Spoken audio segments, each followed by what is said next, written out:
Los aranceles de Trump se cancelan ahora, al menos temporalmente, porque tanto Canadá como México han acordado trabajar para sellar las fronteras de Estados Unidos frente a las drogas ilegales y la inmigración ilegal. Y a cambio, Trump ha prometido pausar los aranceles a Canadá y México durante al menos un mes. Todavía no sabemos qué va a pasar después de un mes.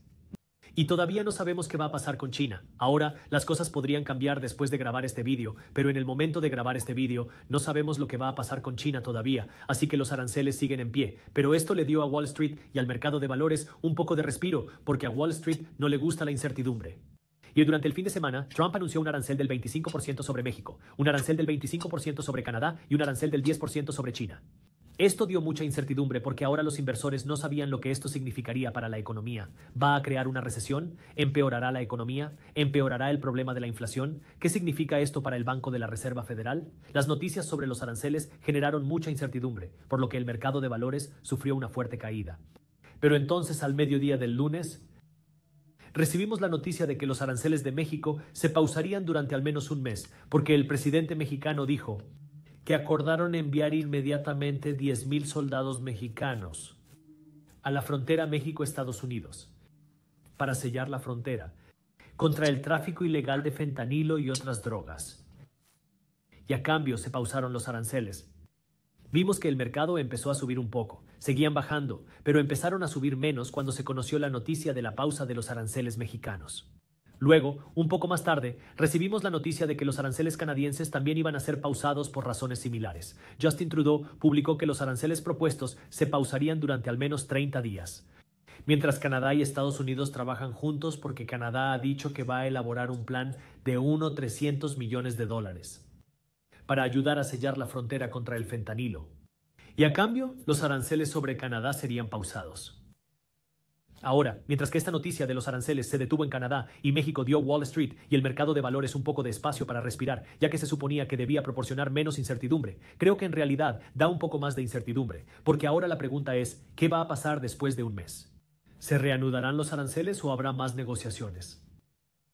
¿Qué va a pasar con el ERS, el Servicio de Recaudación Exterior? ¿Qué va a pasar con el impuesto sobre la renta?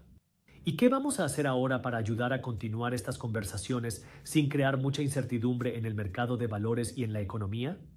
Así que quiero repasar todo eso en este vídeo. Y también quiero hablar de TikTok, porque Trump también firmó una orden ejecutiva para iniciar potencialmente la idea de que el gobierno de los Estados Unidos compre TikTok, pero llegaré a eso en un momento. Ahora recuerden, los aranceles son un impuesto a la importación. Existen varios tipos de impuestos: propiedad, renta, ventas y aranceles. Los aranceles son impuestos a los bienes de países extranjeros. Si produces productos en México, Canadá, China y los traes a Estados Unidos, ahora, si se aprueban los aranceles, tendrá que pagar un impuesto adicional para traer ese producto a los Estados Unidos. Así que sabemos que para las empresas les costaría más dinero producir su producto. Pero entonces la pregunta es, ¿qué pasaría después de eso? Después de pagarles más dinero, ¿van a repercutir ese coste en el consumidor? Es decir, subir los precios. ¿Va a B, mantener los precios y asumir el golpe en sus beneficios? ¿O va a C, trasladar su fabricación? Tal vez trasladar la fabricación de México a Estados Unidos, donde el coste de la mano de obra es más caro, pero entonces no tiene que preocuparse por un arancel. O hacer algo diferente. Así que usted puede comenzar a ver cómo esto creó incertidumbre, porque por un lado, hay incertidumbre en cuanto a cómo las empresas van a reaccionar a esto. Las empresas sufrirán a causa de esto, y quedará por determinar si las empresas en los Estados Unidos o en el extranjero se verán perjudicadas. Market Briefs ha estado cubriendo esta situación y es mi boletín financiero gratuito en el cual mi equipo desglosa diariamente lo que ocurre en temas como la economía, el mercado de valores, el mercado inmobiliario, el mercado de criptomonedas y la economía mundial. Puede leer en menos de 5 minutos cada mañana y cientos de miles de inversores ya se han sumado. Si aún no se ha unido a Market Briefs, puede encontrar el enlace más abajo en la descripción. Lo que en última instancia plantea la pregunta de, bueno, ¿por qué queríamos los aranceles en primer lugar? ¿Fue solo una táctica de negociación? ¿O el presidente Trump realmente quiere reducir el impuesto sobre la renta y sustituirlo por el impuesto arancelario? Y esta es esa incertidumbre que creo que acaba de convertirse en un signo de interrogación que no sabemos. No sabemos qué va a pasar después de un mes. Tal vez los aranceles se pongan en marcha de nuevo. Tal vez los aranceles se pondrán en pausa, tal vez los aranceles se cancelen por completo, aún no lo sabemos, pero es algo a lo que queremos prestar atención porque, en última instancia, eso va a afectar a mucha gente si obtienes una reducción en tu impuesto sobre la renta o no. Por no hablar de que si los aranceles se aprueban, hay que imaginar que los precios de ciertas cosas subirían y que afectaría a la persona común, especialmente durante un tiempo donde la inflación sigue siendo un problema, porque todos sabemos que el Banco de la Reserva Federal no ha resuelto el problema de la inflación. El americano medio todavía se enfrenta a los impactos de la alta inflación. Y por eso los tipos hipotecarios y los tipos del Banco de la Reserva Federal siguen siendo altos, así que hay mucha incertidumbre. En cuanto a los aranceles, lo que sabemos es que los de Canadá y México están en pausa. Los aranceles de China son TBD por determinar todavía en el momento en que estoy grabando este video. Veremos qué acaba pasando con eso.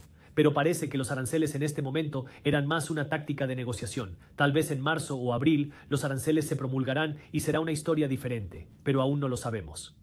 Pero luego tenemos lo que está pasando con TikTok. Y si recuerdas, TikTok estuvo durante un breve periodo prohibido en Estados Unidos.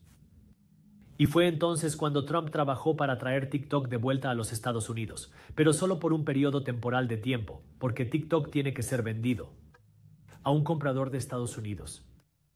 Ahora, se has hablado mucho de quién va a comprar TikTok. ¿Será Elon Musk? ¿Será alguien más? Bueno, aquí es donde ahora tenemos algunas noticias más interesantes que tal vez. ¿Será el gobierno de los Estados Unidos el dueño de TikTok? Y lo que quiero decir con esto es, Trump acaba de firmar una orden ejecutiva que ordenó al Departamento del Tesoro y Comercio de los Estados Unidos lanzar un nuevo fondo soberano. Y este fondo soberano podría ser potencialmente uno de los compradores de TikTok. Y lo que dice según Associated Press es, podríamos ponerlo en el fondo soberano, es decir, TikTok. Lo que sea que hagamos, o hacemos una asociación con gente muy rica, un montón de opciones, lo que significa reunir a algunas personas ricas para construir el fondo soberano, que luego Estados Unidos puede utilizar para invertir en otras cosas. Tal vez una de las cosas en las que invierten es TikTok. Estados Unidos como país no tiene actualmente un fondo soberano. Hay muchos países en el mundo que tienen fondos soberanos. Estados Unidos no, pero hay ciertos estados que tienen un fondo soberano. Así que ahora el gobierno de Estados Unidos va a crear potencialmente su propio fondo soberano como grupo inversor. Y tal vez una de las primeras inversiones será TikTok, no lo sabemos. Pero es algo a lo que quizá quieras prestar atención como inversor, porque podría ser interesante ver si Estados Unidos empieza a invertir en activos privados y veremos qué hace eso en los mercados. Pero ¿qué significa esto para usted ahora? Porque ha habido mucho ruido, mucha emoción. Quiero volver al núcleo y quiero volver a las raíces aquí, porque al final del día, tu trabajo es ser un inversor más inteligente. Tu trabajo es ser más educado financieramente. Y eso comienza contigo. Número 1.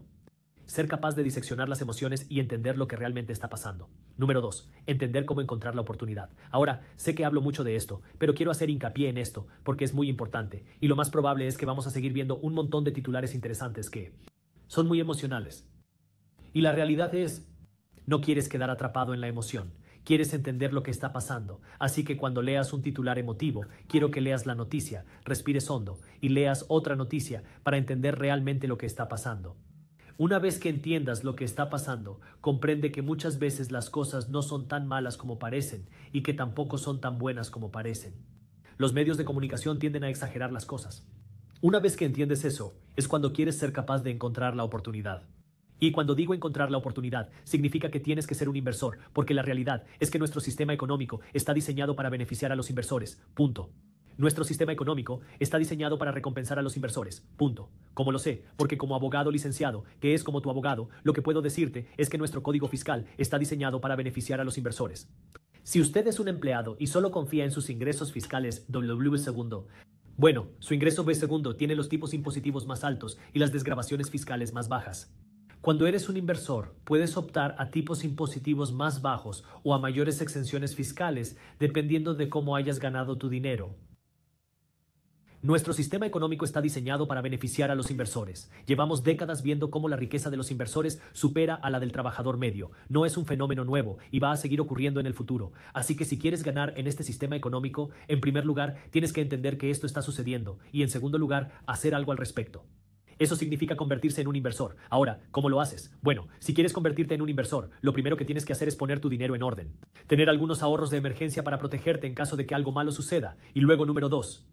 Paga tus deudas de alto interés, paga las deudas de tus tarjetas de crédito. Si tienes algún préstamo de día de pago, págalo. Deshazte de tus deudas con intereses altos, porque esas cosas te están despellejando vivo.